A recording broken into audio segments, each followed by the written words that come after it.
하나님, 우리가 믿음의 여정을 계속해서 걸어갈 때 그 길이 우리가 연단되는 과정임을 믿습니다. 찾아오는 고난이나 시련이 내게 유익임을 고백하게 하시고, 그리고 그것이 우리의 믿음인 줄로 믿습니다. 이 시간에 또 들려지는 말씀 가운데 주의 뜻이 선포되어지고 그 말씀 우리의 삶의 능력이 되게 하여 주시옵소서. 예수님의 이름으로 기도하옵나이다. 아멘.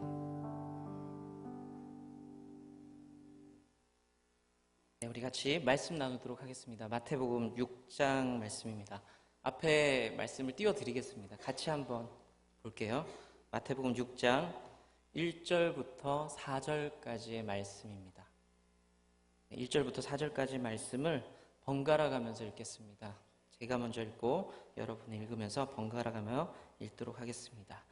사람에게 보이려고 그들 앞에서 너희 의를 행하지 않도록 주의하라. 그리하지 아니하면 하늘에 계신 너희 아버지께 상을 받지 못하느니라.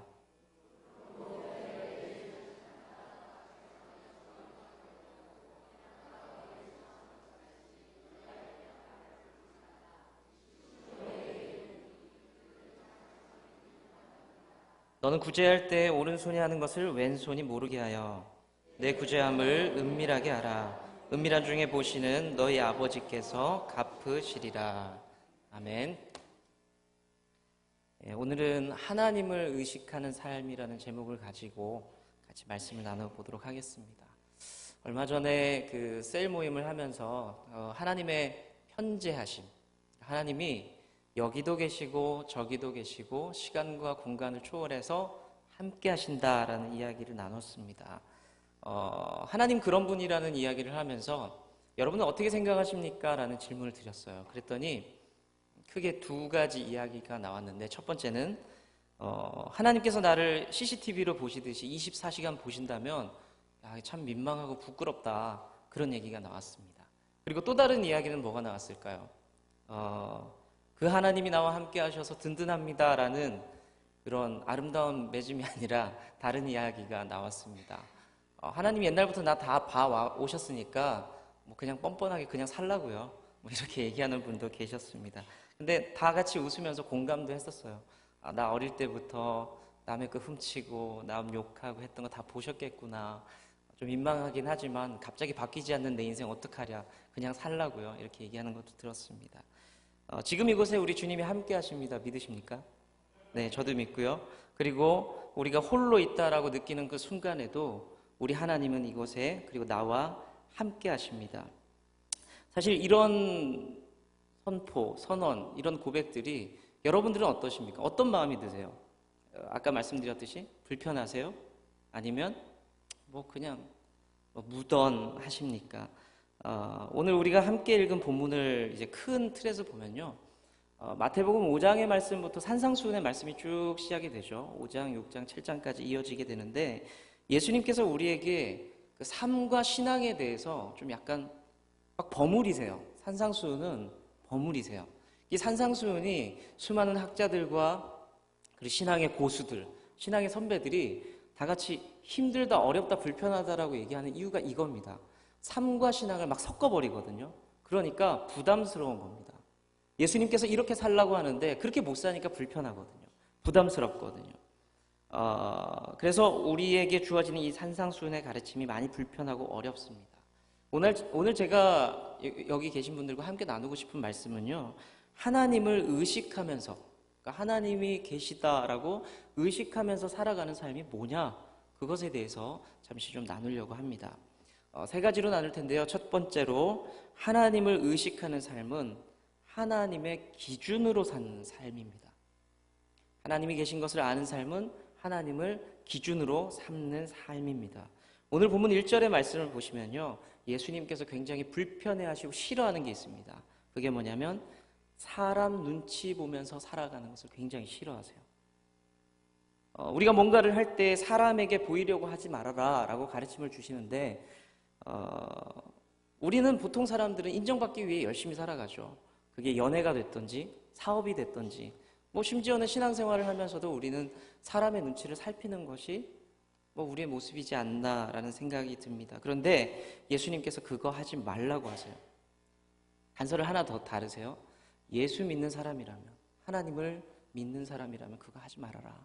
사람 의식하지 말아라 라고 단서를 붙입니다.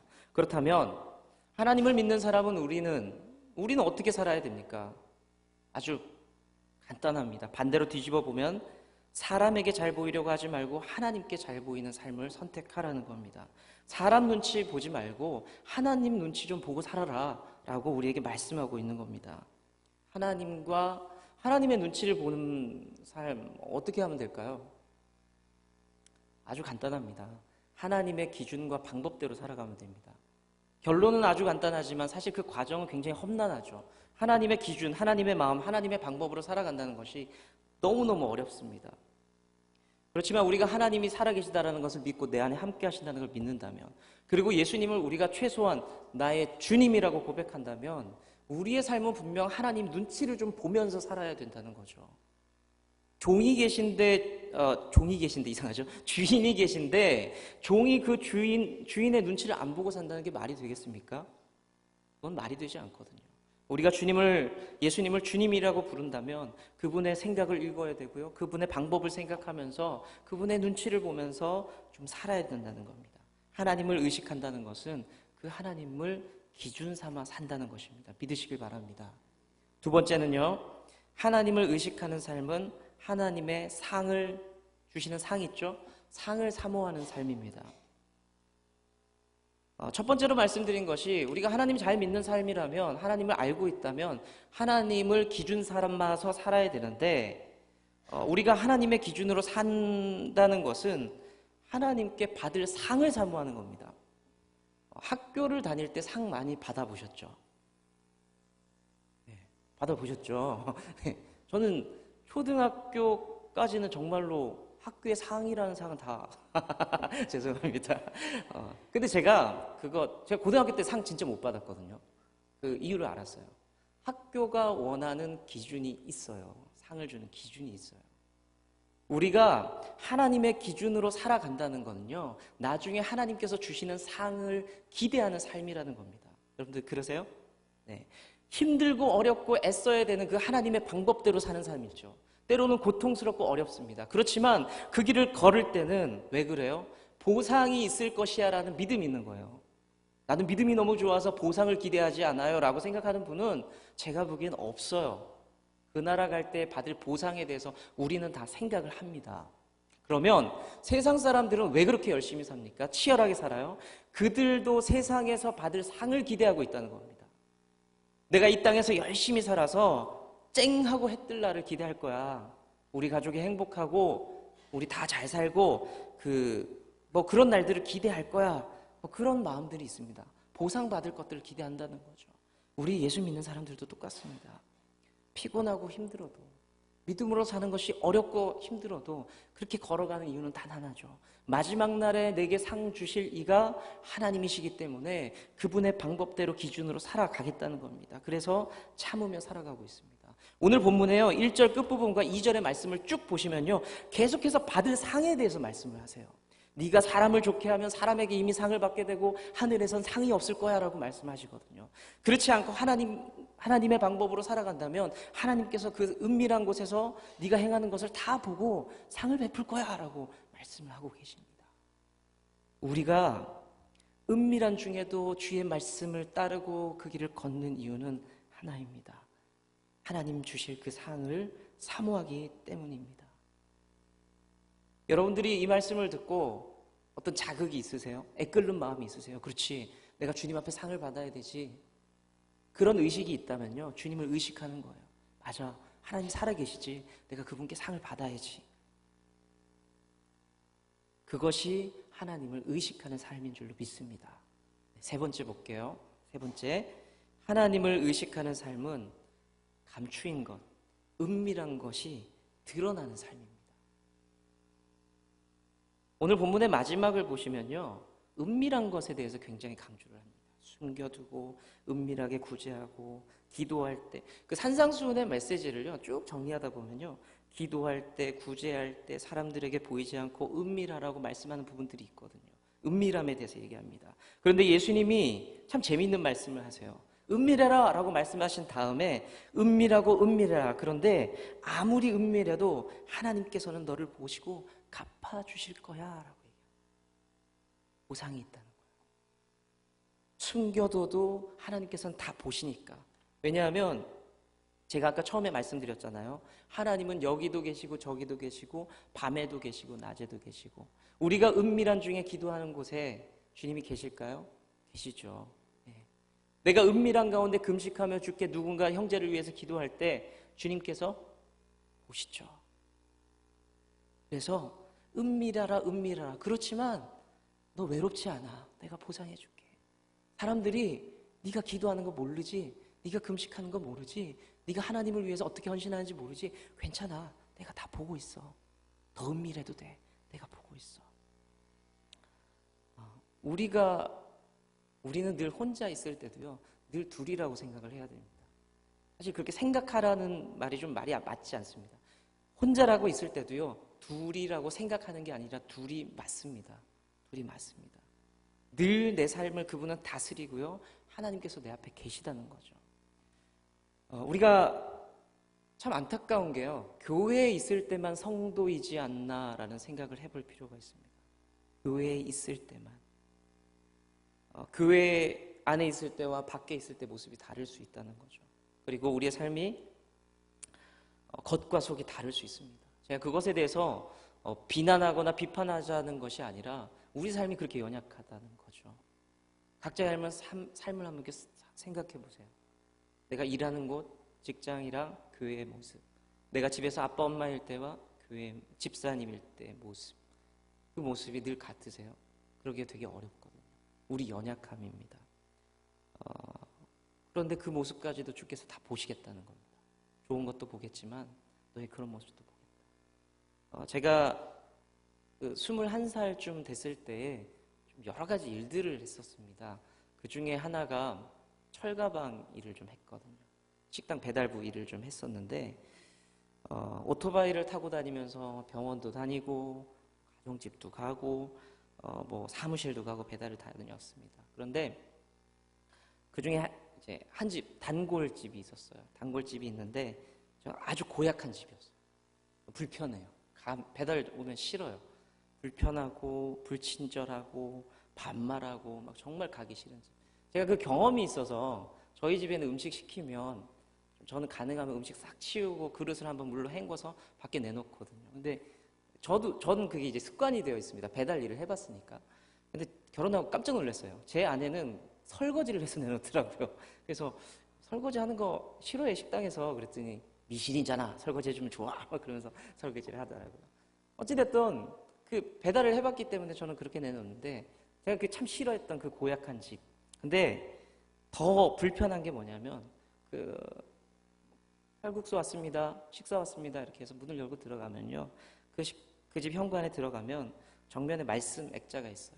여호와는 나의 목자시니. 정말 크게 있어요. 저는 그 액자를 볼 때마다요, 이렇게 얘기했어요. 주님, 여호와는 나의 목자라고 써놨으니까 이분은 양이잖아요. 주님, 이 양을 잡아먹든지 아니면 이 양을 좀 어떻게 좀 잘 좀 인도해 주시든지 좀 어떻게 좀 해줘야 되지 않겠습니까? 라고 저주한 게 아니라 축복했습니다. 축복. 참 어려운 집이었는데 어쨌든 그렇게 몇 해가 지났어요. 뭐 학교 휴학한 것들 돈 모아가지고 또 학교도 다니고 이제 다시 몇 년 다녔는데 제가 이제 대전에서 그렇게 지내면서 학생이지만 필요하면은 요청이 오면 어떤 교회 가서 찬양도 좀 섬기고 뭐 담임 목사님, 조그마한 교회는 담임 목사님 이제 어디 선교 나가시거나 그러면 주일이 빌 때가 있거든요. 한 번씩 뭐 수요일 저녁이라든지 그러면 좀 아는 분이면 전화 와서 수요일 저녁 좀 전사님 설교해 주세요. 그러면 가서 설교하고 그랬는데 제가 그분을 만납니다. 전도사로. 그 교회 방문을 했어요. 근데 앞에 이제 그 교회 들어갔는데 그 양이 있는 거예요. 그 양이 있어요. 잡아먹히지도 않았고요. 근데 보니까 인도함을 받은 것도 아닌 것 같아요. 그분이 계셨어요. 그래서 서로 알아봤죠. 오랜 단골이었고 저도 알아봤고 그분도 알아봤고 전도사님 옛날에 서로 그렇게 인사를 했는데 교회에서는 얼마나 점잖고 영향력 있는 분인지 몰라요. 교회 중직자고 교회에서 참 점잖은 분이셨습니다. 심지어는 인사하고 나오는데 봉투도 제게 주신 분이 그분이셨어요. 교회 중직자였죠. 참 부끄러워하셨어요. 그분이 참 부끄러워하셨고 민망해하셨습니다. 우리가 은밀한 가운데 내 삶이 어떤가에 대해서 얘기할 때 우리는 참 자신이 없어요. 대개 99은 자신이 없지 않겠습니까? 그런데 은밀한 가운데서도 경건한 사람이 있을 수 있죠.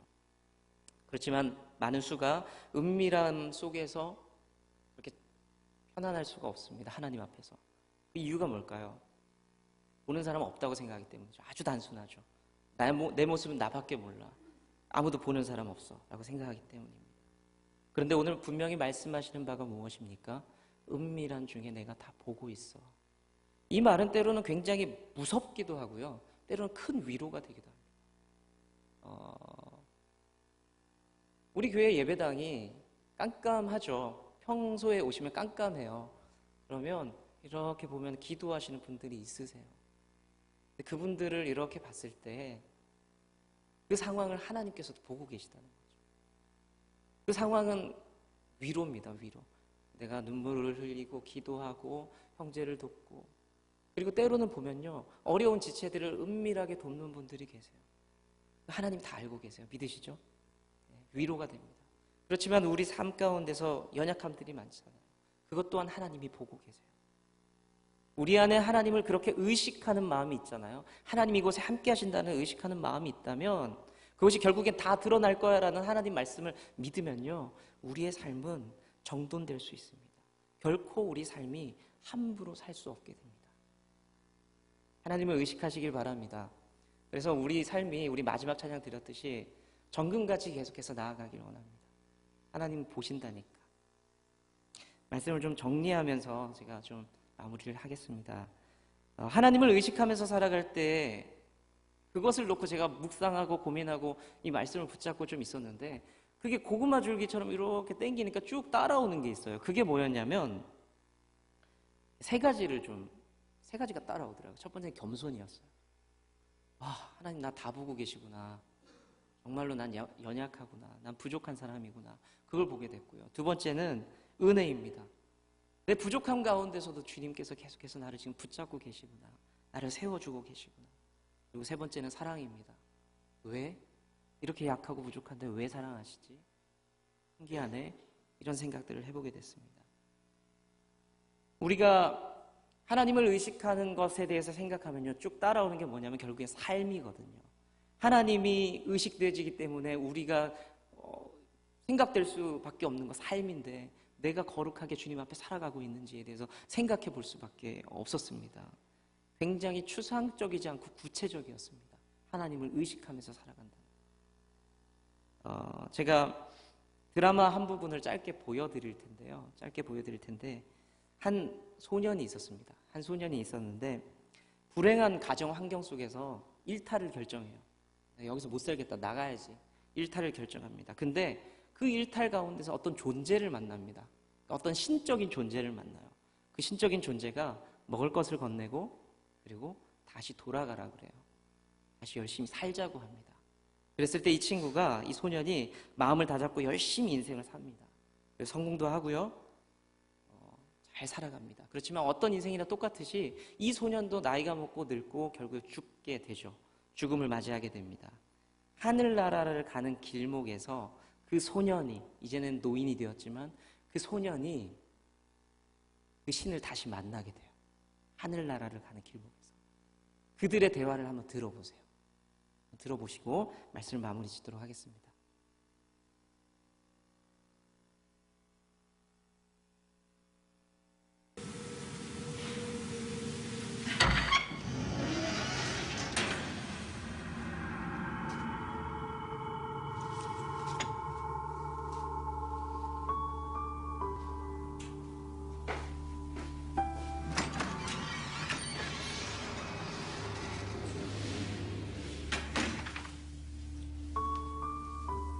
오랜만이야? 하나도 안 늙으셨네요. 변호사 됐던데 어려운 사람들도 많이 돕고. 그때 주신 샌드위치 값 갚고 싶어서요. 그리고 전 다른 선택이 없었어요. 계신 걸 알아버려서. 보통 사람은 기적의 순간을 잊지 못하거든요. 알지? 나는 수천의 사람들에게 샌드위치를 건넸다. 허나 그대처럼 나아가는 이는 드물다. 보통의 사람은 그 기적의 순간에 멈춰서서 한 번 더 도와달라고 하지. 당신이 있는 걸 다 안다고. 마치 기적을 맡겨놓은 것처럼. 그대의 삶은 그대 스스로 바꾼 것이다. 그러한 이유로 그대의 삶을 항상 응원했다. 그러실 줄 알았어요. 저는 이제 어디로 가게 되나요? 들어온 문으로 나가면 된다. 저승은 유턴이다.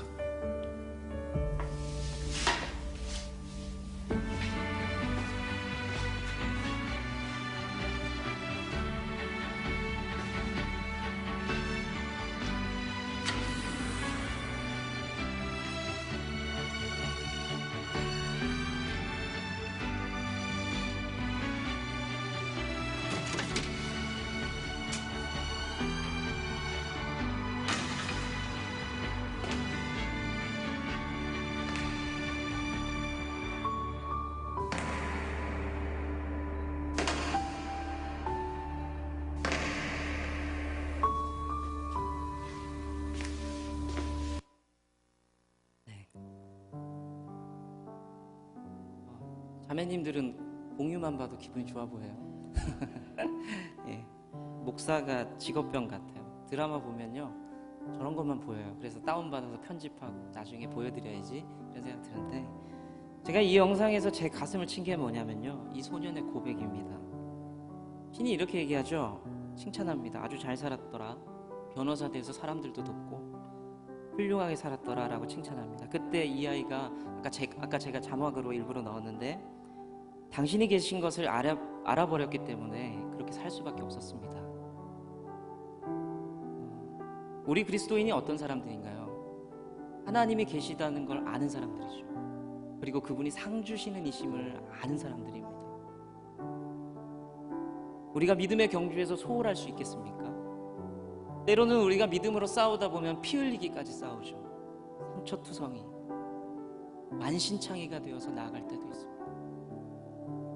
그런데 마지막 날 우리가 주님 앞에 그렇게 섰을 때에 주님께서 뭐라고 말씀하시길 원하세요? 착한 종아, 수고했다, 잘 싸웠다.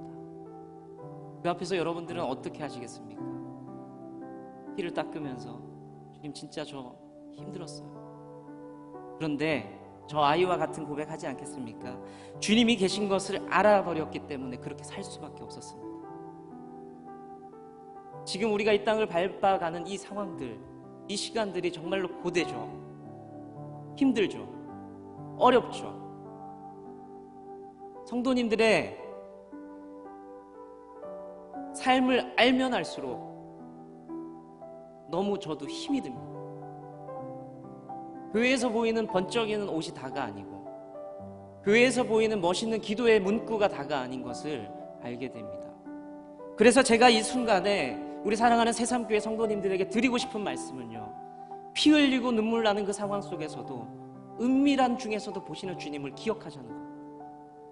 하나님을 의식하면서 나 혼자 같지만 하나님이 이곳에 함께 하신다는 것을 기억하시길 바랍니다. 세상에 수많은 유혹들이 있죠. 세상의 방법대로 살아가자, 하나님은 잠깐 눈 감고 잊어버리자. 그렇지만 우리 인생이 그렇지 않잖아요. 하나님을 의식하는 삶, 그것이 분명히 우리를 지켜줄 겁니다. 힘들어도 그 길을 걸어가게 해줄 겁니다. 저는 주님을 따라가는 길이 좁은 길이라고 얘기할 때 묵상되는 게 있습니다. 그 길을 걷는 길이 힘들죠. 그렇지만 하나님, 그 좁은 길을 수많은 무리들이 줄을 지어서 가고 있는 것을 제가 비전으로 보게 됩니다. 우리가 어려워도 함께 걸어가길 원합니다. 하나님이 계시기 때문에. 결국 그것은 나를 지키는 것이고 하나님을 기쁘시게 하는 길인 줄로 믿습니다. 저와 함께 기도 한두 개 하고 같이 찬양하면서 좀 순서들을 이어가도록 하겠습니다.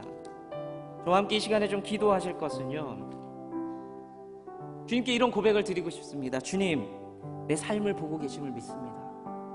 사는 게 힘들어 죽겠지만 내가 그래도 집사로 살겠습니다. 먹고 살기 힘들지만 그래도 주님 앞에 내가 성실하게 정직하게 살길 원합니다. 내 인생이 그런 삶이 되길 원합니다. 왜냐하면 주님이 보고 계시다는 것을 알고 있기 때문입니다라고 여러분들의 그 고백으로 이 시간에 잠시 기도하면서 나아가길 원합니다.